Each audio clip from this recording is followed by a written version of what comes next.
All right, we're going to give everybody one more minute to join.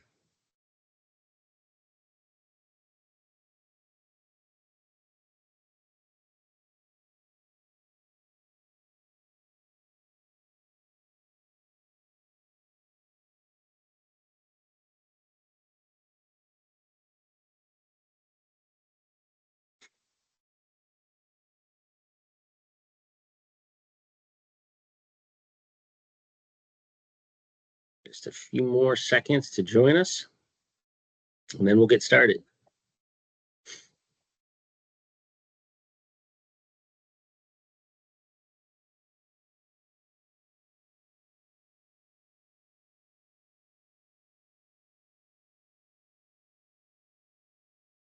Okay. All right, everyone. Thanks so much for joining today. We're going to have a webinar benchmarking your healthcare security success with CyberGuard Advantage and TrustMAPP, increasing your security program performance. Just so everyone knows, this will be recorded, so you can go back and retrieve it if you've missed anything. And if you have any questions, we'll get to them at the end or get back to you if we run out of time.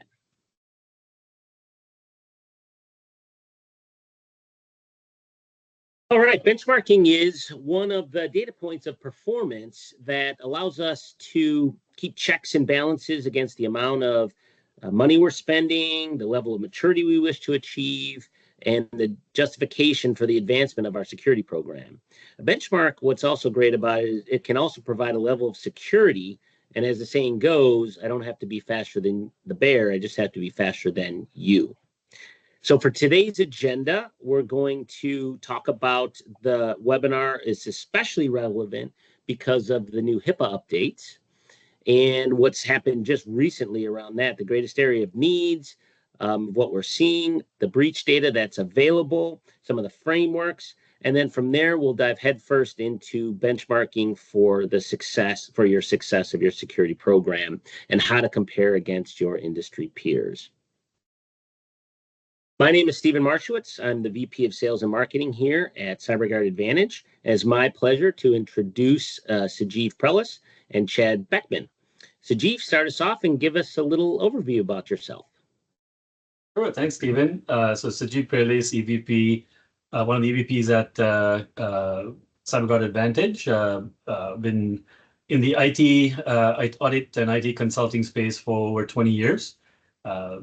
Being part of teams that do SOC assessments, PCI assessments, ISO, high trust, yeah, you name the compliance effort. I've been part of that, NIST attestations, and been helping companies and helping teams, try to be more secure in their data security journey. Chad, you want to go next? Yes, thank you, Sajeev. Chad Beckman. I've been in this industry, information security, for over 25 years. Have helped companies ranging from multiple industries, healthcare, life sciences being one, retail, manufacturing, finance, and others. And a big part of my experience has been helping organizations to improve upon the understanding of what needs to be accomplished from a cybersecurity and cyber risk perspective, but also what does that mean in terms of making certain investments, prioritization, and also impacting and aligning with other objectives and initiatives across the business. And so very happy to be here today and partnering with Sajeev and team.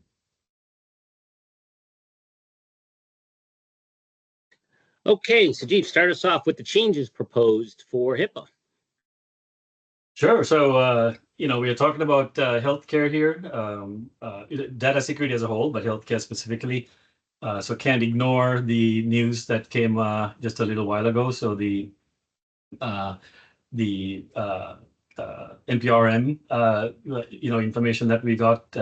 Basically, what it is they're enhancing or implementing kind of a stricter cybersecurity rules and measures for covered entities and business associates. So there were some that were part of the rules that that had more of nice to do, should do. Now those have become kind of must do's and requirement that are required to do. And a couple of we kind of highlighted the main ones here. Regulated entities conduct a compliance audit at least every 12 months. Hopefully, a lot of organizations are doing this, but this is putting a little bit more requirements and formality into into the rule set. So if all of these get finalized and approved, everybody, business associates, covered entities need to be ready for a little bit more rigor on the cybersecurity side. Independent assessments every 12 months or so tends to be where most compliance efforts are going, including this one. So identifying what your assets, making sure you have partners ready to go to do the assessments, kind of the continuous monitoring, updates, kind of your cybersecurity posture, just kind of getting a little stronger is what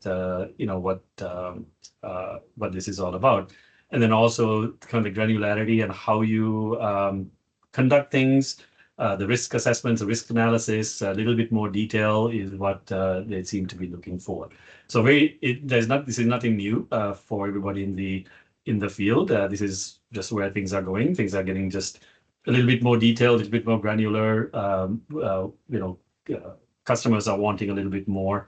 So and with all the data leakages and stuff out there, HIPAA is kind of following suit.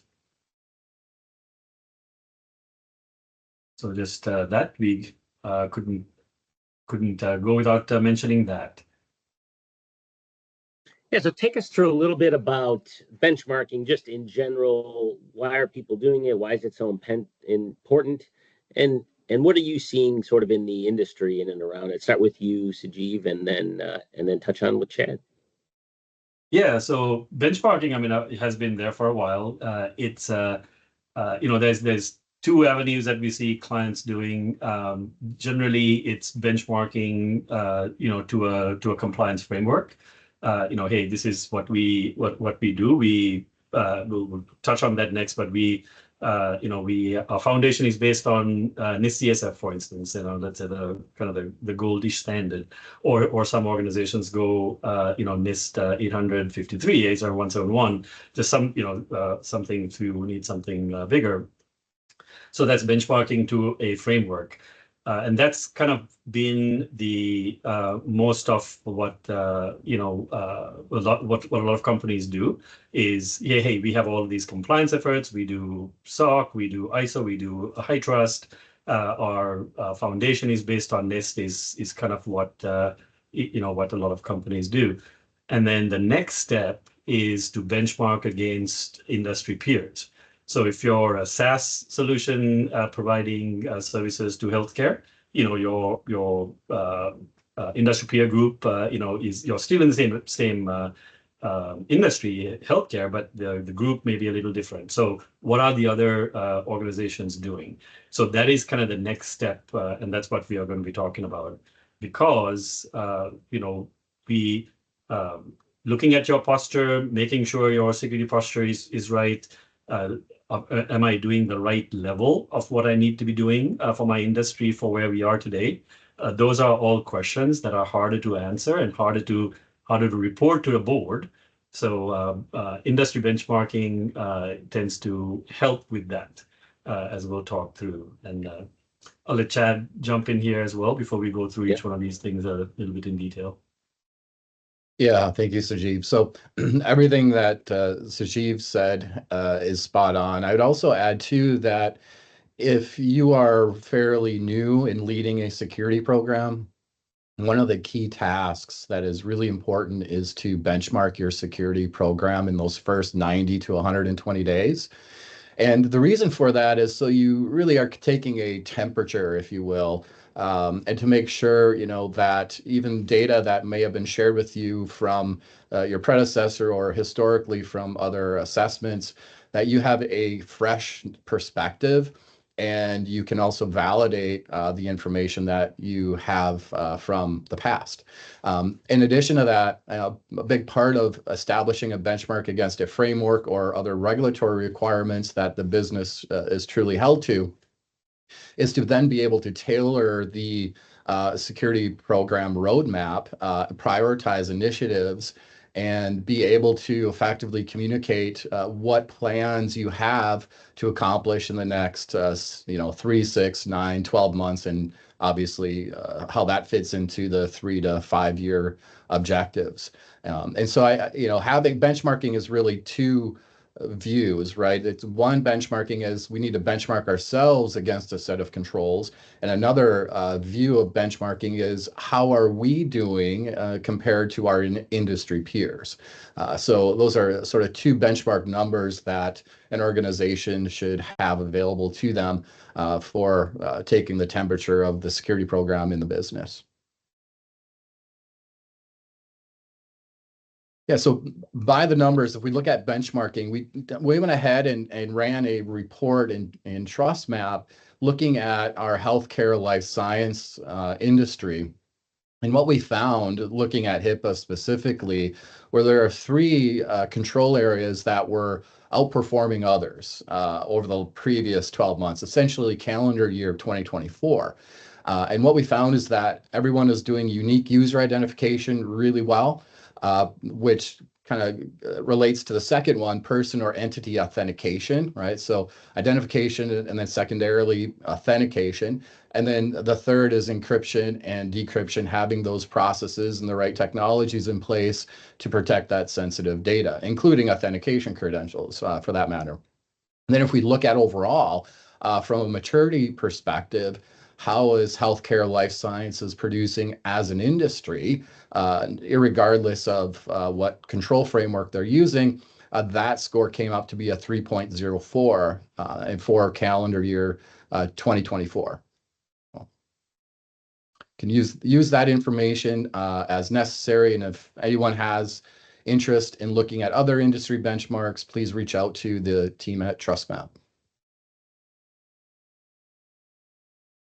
All right, so as we just saw the opportunities, or rather the top 3 best performing controls, specifically around HIPAA, we also took a look at what are the 3 worst performing control or practice areas with regards to HIPAA, kind of a healthcare focus here.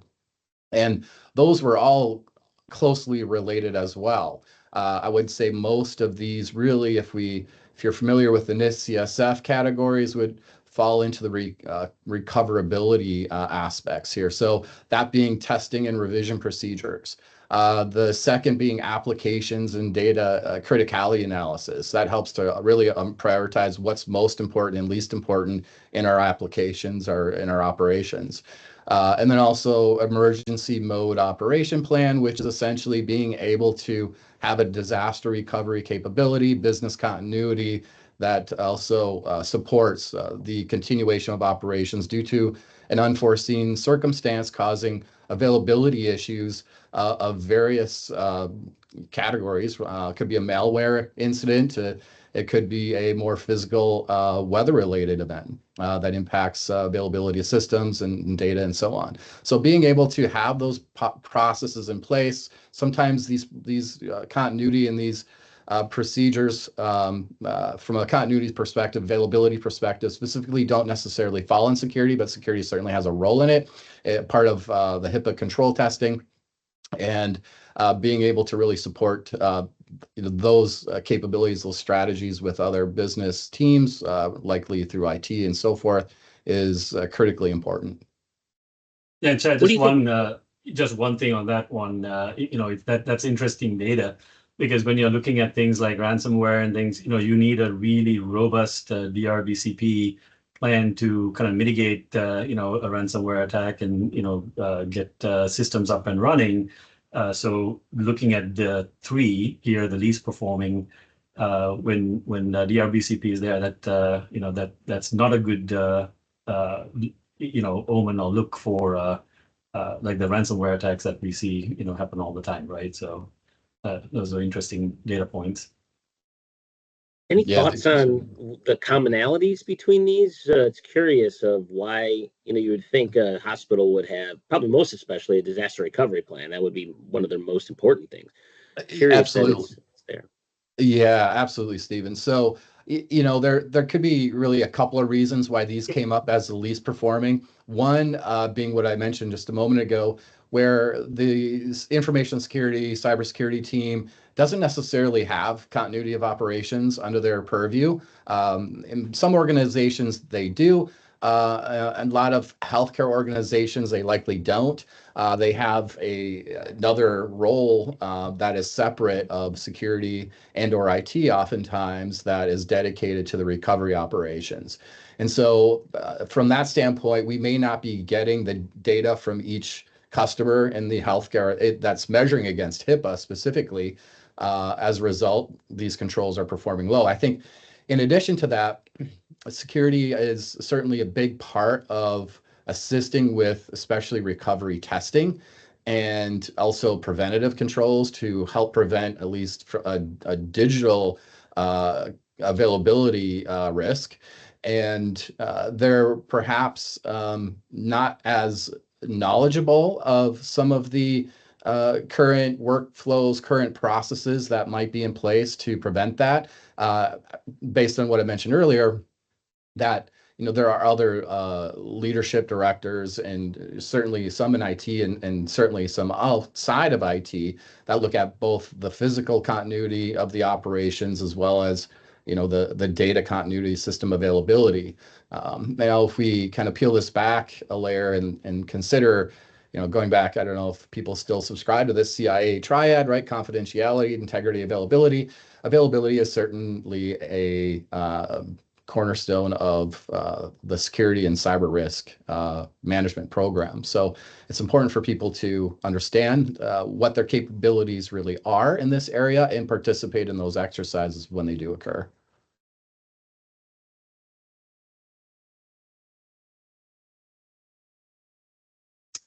All right, we won't spend too much time on this. There's some interesting data points here that we want to do, but this is from the 2024 Verizon data breach investigation report.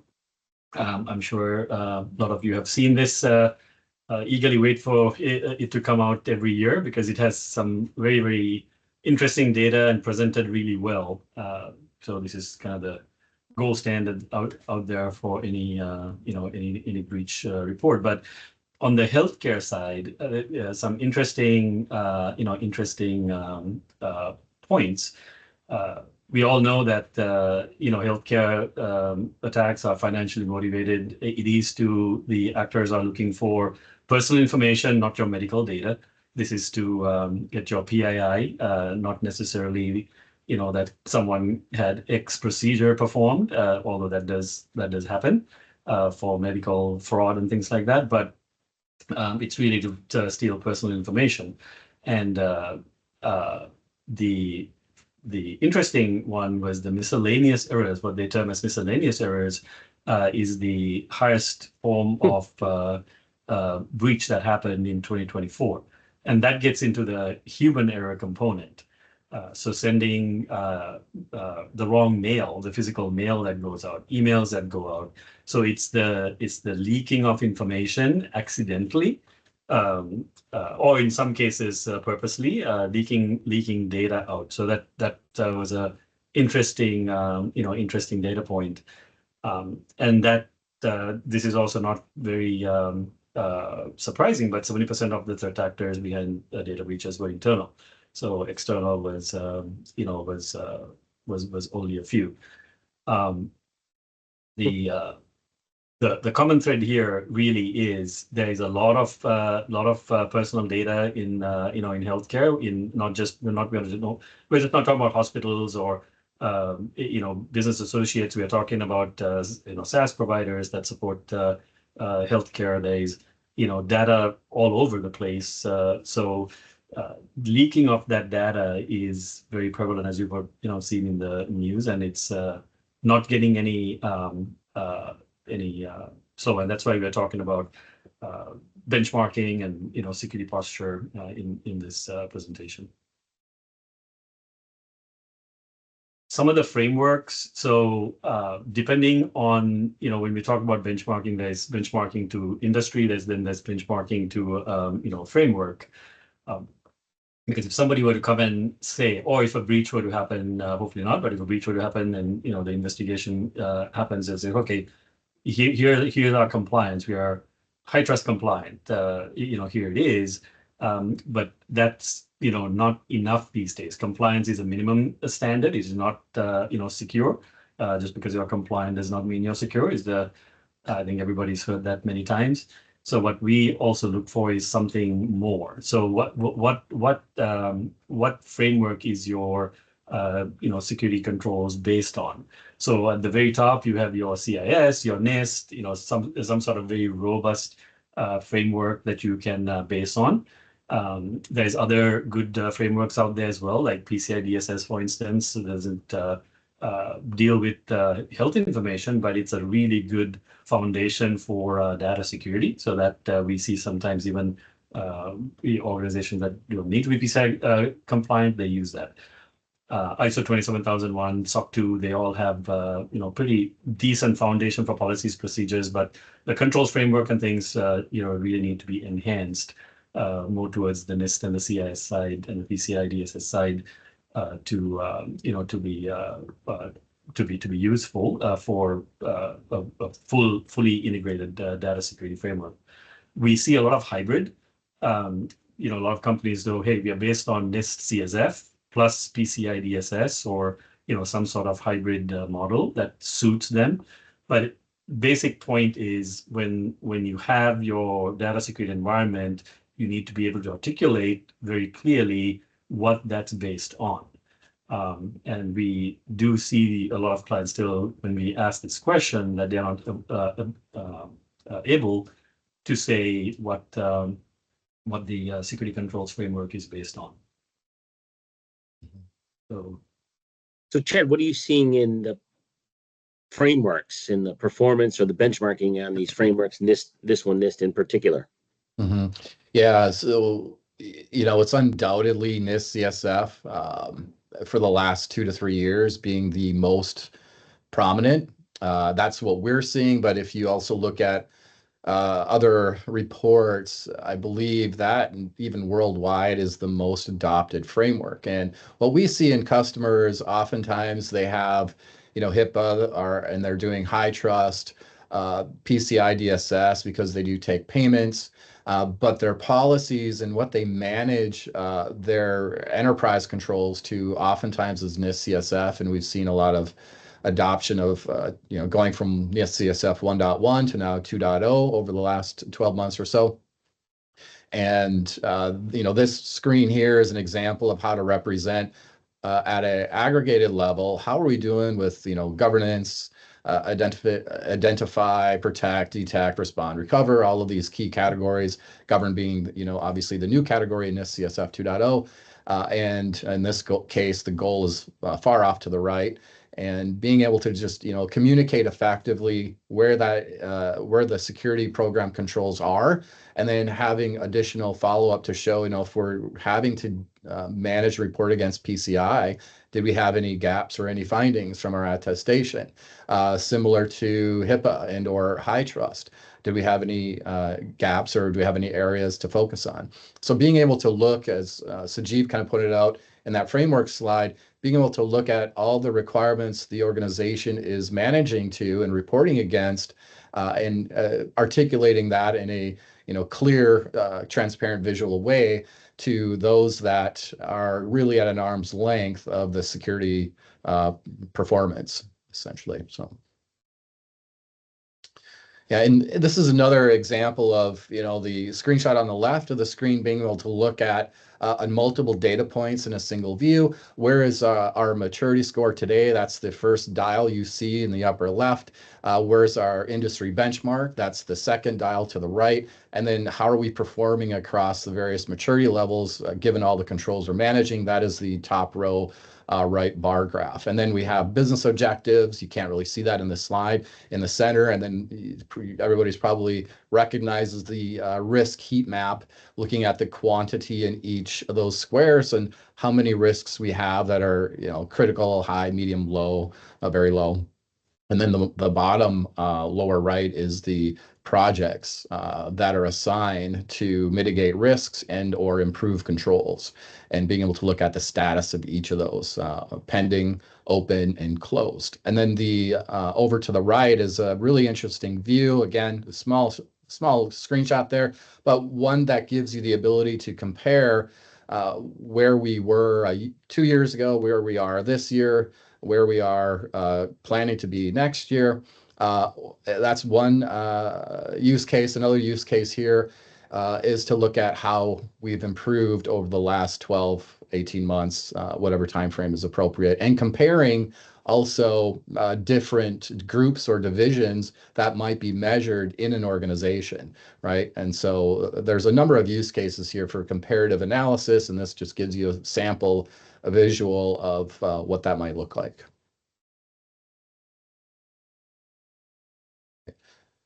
So yeah, go ahead, Sujeev. Oh, sorry, Chad, I was going to say, we talked about, we put this slide up earlier just to kind of introduce. Now we want to talk a little bit, about each one.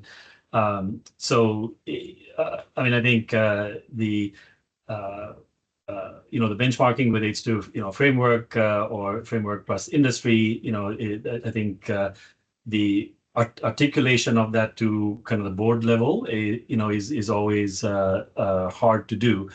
So we try to, put some points in here to show what, what this would mean. The first one especially, so the, balancing your security posture to meet the risk of your industry. So what that really means is, are you doing enough? Are you doing too much? Are you, in the industry, as some of the graphs that Chad showed, are you lagging the industry average? Or are you ahead of the industry average? So that's important when it comes to a breach, for instance. And if the industry, is at a 3.04, and internally, your organization is at like a 2.0, that's not a justifiable position to be in, right? To to show that you did everything you possibly could as an organization to to show up data security. And that justifiable level really is, one of the keys that a lot of people don't think about. It's not, hey, all I need to do is high trust, all I need to do is SOC, all I need to do is ISO. We do that, we're good. That's just a compliance, threshold, but the security threshold has not been met if security is judged at the compliance level. Chad, I don't know if you have anything to add to. Yeah, that's very good what you just said, that last statement there, because I always subscribe to the belief that compliance does not equal security. Hopefully all of you listening to this kind of subscribe to that thought process. And, it's important to obviously report against contractual requirements, regulatory requirements, whatever they may be. But it's even more important to get a lot of the fundamentals right. Fundamentals are, as we mentioned, NIST-CSF being one of the most popular globally anyway, as in terms of frameworks. ISO as well is another example of that. And being able to really understand how we are performing against those controls. We may be doing really well last quarter, but a change occurred in our environment. And what we discovered is that control that was outperforming is now underperforming where our target goal is. And so being able to really stay on top of that information and compare that to findings from your audit and other activities is really key to continually managing the security program performance. So, yeah, absolutely, and knowing where you are, and knowing where you were, where you are in relative to others, and knowing where you are today relative to where you were yesterday. That's another thing with benchmarking, because even internally, when you're looking at the team, we have teams that do cybersecurity maturity assessments year over year. You can do that every 6 months. And that is another way to show, your progression through this. So if you had a score of 3.0 last time, and you're at a 3.5 this year, that just shows the maturity and the robustness of what you put in place to help your data security journey. So that's another thing to keep in mind. And then also competitive advantage, because others may be doing things at 3.0, and do you want to go out there and say, hey, we subscribe to cutting edge data security, here's the thing, and we are at like a 4.0. So there's some competitive advantages to gain in benchmarking as well. Yeah. I know we're at the bottom of the half hour here. Do we have any questions we want to quickly answer? We have a couple, so let me get through just the last few, and then last few slides, just give you an overview of CyberGuard. I'll let you go over TrustMAPP. But again, CyberGuard Advantage, we're able to do SOC audits, of course, high trust, a lot of things that we talked about today, PCI, risk assessments, penetration testing with a plethora of certifications, as well as our acquisition of Control Gap out of Canada. So it makes us one of the largest PCI compliance vendor in North America. And TrustMAPP. Yeah, thanks, Stephen. So yeah, with TrustMAPP, we believe in a continuous process, removing a lot of the manual kind of start-stop and disconnected data approaches. So the cycle graphic you see on your left-hand of the slide is about measuring, and then number 2, reporting, number 3, putting a plan together and having the data to support those decisions, right, and making a plan. And then number 4, tracking improvements and assigning accountability across both internal and external teams. And focusing on some of the key challenges, which is consistent messaging, a business narrative, being able to look at trending that we talked about here today briefly, and then also determining how we're managing to certain risk appetites and obviously prioritizing the investments and projects with limited resources available. So that's where our passion lies. Excellent. Thanks so much. Well, thanks everyone for joining. I know we're up against the time. And I'll go through a few questions here. So if anybody wants to stick around for a few minutes, and then we'll wrap up. But thank you so much for joining today. One of the questions that came up was around how it's being used to the board. So if you're showing a benchmark of, for example, you're right around average, or you're below average, or you're well above average, how are you seeing organizations address that with their board, depending on where they stand in their maturity, or in their in how they rank against their industry peers? Yeah, obviously depends on where the company is to the benchmark, but benchmarking to industry peers, like to the industry score, is really it's just part of the story, part of the narrative that people bring to a board discussion or executive level discussion, cybersecurity committee, whatever it might be, because a lot of people expect that and ask for it, right? It gives them another data point. But I also want to caution and say it's not the end all be all. Like I was mentioning earlier in our conversation, it's more important to provide context then. So if industry peers are at a 3.25 and your program's at a 3.05, but that score is going to go down based on upcoming changes, it's important to add that context so that the next board meeting that occurs and cybersecurity has a conversation with that same group of people, they're not expecting the goal to be met. So always setting the right expectations and adding the right context is important when using benchmarks. Yeah, I would absolutely agree. The other thing that I would add is, it's a quantitative way of providing information, whether it's going down and going up and the reasons why, but there's a number and there's something that you're shooting for, because early without benchmarking, all you have is, hey, we don't have enough resources in security, we need more money, we need more people, we need this, right? So there isn't a goal that you're shooting for, and when you're at a board, it's just hard to justify giving money to something that doesn't have a kind of a progression of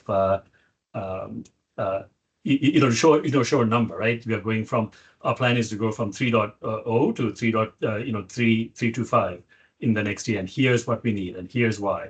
So it helps seal some of that communication. All right, great. Well, thanks so much for everyone sticking around, and thank you, Sajeev and Chad. Really appreciate your time, and thanks everyone for joining. Absolutely. Thanks, everyone. Thank you. Talk to you later. Take care.